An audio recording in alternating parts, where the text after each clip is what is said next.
Praise the lord. ప్రభు అయిన యేసుక్రీస్తు నామములో మీకు శుభములు.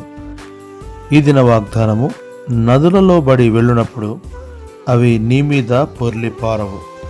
యెషయా గ్రంథము 43వ అధ్యాయము 2వ వచనం. దేవుడు మన జీవితంలో పొంగి పొరలు ఆశీర్వాదములను అనుగ్రహించును. కీర్తనకారుడైన దావీదు, నా గిన్నె నిండి పొర్లుచున్నది అని చెప్పగలిగాను.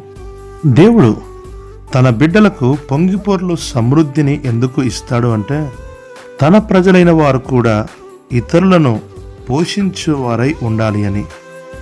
యోసేపునకు సర్వసమృద్ధిని ఇచ్చినది ఇతరులకు ఇచ్చుటకే.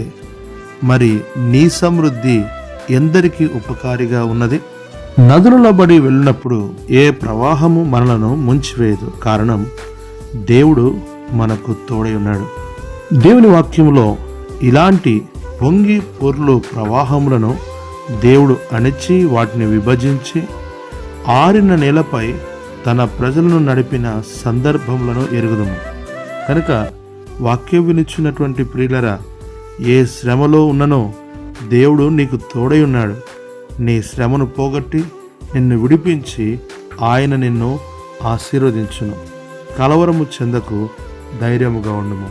ప్రభు కృప నీకు తోడై ఉండుగాక. ఆమేన్.